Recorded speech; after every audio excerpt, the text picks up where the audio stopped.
ఇప్పుడు ఏమండి అసెంబ్లీకే మీరు కూడా వచ్చి మేము కావాలంటే పవన్ ప్రజల మీద కళ్యాణ్ గారి ఉన్నమా మీద, నువ్వు ఊరికే చంద్రబాబు మధ్యలో నాయుడు గారి మాట్లాడతావు, మీద, ఊరికే ఎందుకు లోకేష్ గారి మీద అందరి నువ్వు మీద ఉన్నప్పుడు స్క్రిప్ట్లు మాట్లాడు వేయొచ్చు ఎందుకు కదా. కొంచెమన్నా మీరైతే ఇది మీ లేకపోతే సోషల్ ఎట్లమ్మా? మీడియాలో వేసిన నువ్వు కూడా మీ స్క్రిప్ట్లే. నాయకుల మాదిరి తయారైపోతారు ఎందుకు మీరు?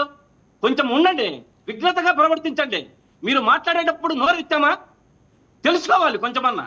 సార్ ఏమండి ఏదో సరదాగా అర్జున్ గారు, చెప్పిందండి ఆడపిల్ల, మీరు అర్జున్ దానికి ఎంత గారు, సీరియస్ ఎందుకు అవ్వాలి? ఇప్పుడు ఎట్లుందంటే వీళ్ళు చెప్పేది వీళ్ళకు ఎందుకంటే సార్ వాళ్ళు ఏదో మధ్యలో మాట్లాడితే గొప్ప అనుకుంటా ఉంటారు. సబ్జెక్టును 10 మందికి తెలిసే విధంగా ఉన్నది తెలిసే విధంగా మాట్లాడండి మా ప్రజల కోసము. ఇప్పుడు జగన్మోహన్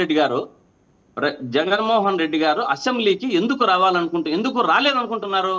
ప్రజల సమస్యలను మేము మాట్లాడడానికి, గొంతు విప్పడానికి మాకు సమయం కేటాయించలేదు, దానికి సఫిషియెంట్ గా కావాలి అనే అంశాల మీద వారు అడుగుతున్నారు.